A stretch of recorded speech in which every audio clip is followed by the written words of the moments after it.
day 20 of the lockdown, and the number of positive coronavirus cases in India has gone past 9,000 and the number of deaths due to COVID-19 has crossed 300. These are the big developments so far.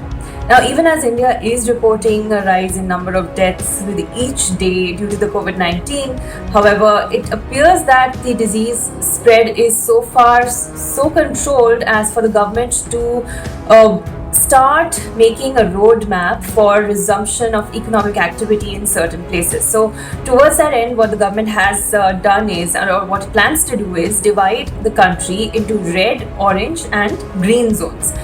Green zones will be those places, those districts that have seen no coronavirus cases and where, in that case, some economic activity, limited economic activity can resume with a lot of safeguards. There are about some 400 districts that have been identified as green zones where no positive case has been reported so far.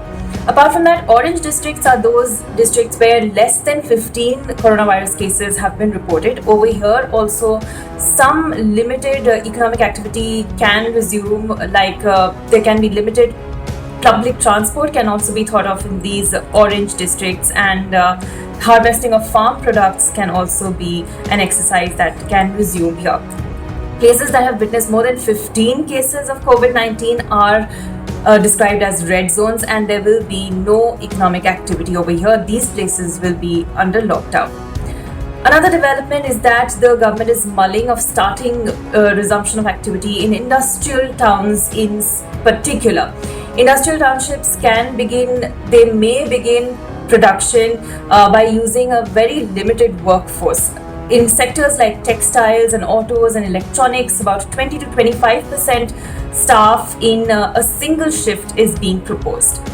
Apart from that, MSMEs and those involved in export activities also want to start production, as now the focus of the government is not only to save lives but livelihoods as well. They may even start allowing construction activity to resume, where the laborers are working and living on site, especially for those companies that have accommodations and arrangements for their laborers to live on site.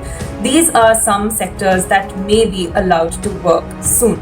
Apart from that, if we take a look at the farming sector, the farmers are now mainly highlighting a problem in procurement. They do not have issues with harvesting. They have permissions for their combines and harvesters. Even labor shortage is not there as far as harvesting is concerned, because most of them are locally sourced. Where they're facing a problem is procurement. Mandis are not functioning. In some places they are closed. In some places they are working with skeletal staff, because much of the labor in APMCs, in these agricultural produce markets, they are migrants and many of them have returned to their hometowns. So APMCs are operating with very less staff, and procurement is where the farmers are finding a major roadblock in. So this is something that the state governments need to specifically look into. Apart from that, Mahindra & Mahindra has started producing sanitizers. This is a positive news. Of course, Mahindra has been engaged in manufacturing ventilators. It was one of the first automobile companies to propose to start manufacturing ventilators, so that or help already traditional ventilator manufacturers to scale up their production. It also started manufacturing face shields and other protective gear, and now it's ventured into making sanitizers as well. Also, scientists are now reporting a noticeable flattening of the curve. That is, the number of fresh cases being reported each day, there has been observed a reduction in that.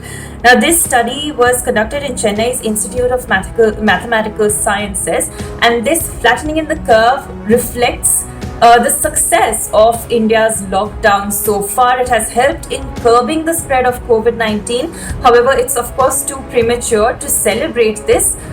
This is a trend being observed since April the 6th. Now, if this continues, then we can positively say that India has brought COVID-19 under control. So far, of course, this is a positive news, but this is not a confirmation of the flattening of the curve over a long period of time. This has been observed since April the 6th.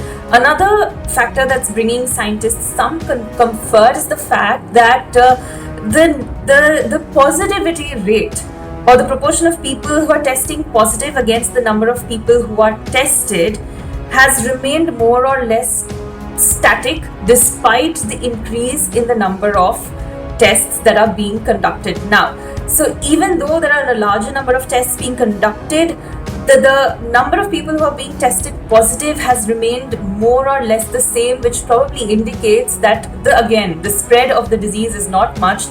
An infected coronavirus person is not passing on the disease to too many people. In fact, that figure and that rate of transmission is also coming down. That is something that has been observed so far. These were the big developments so far. Let us know if you have any questions or suggestions in the comments below.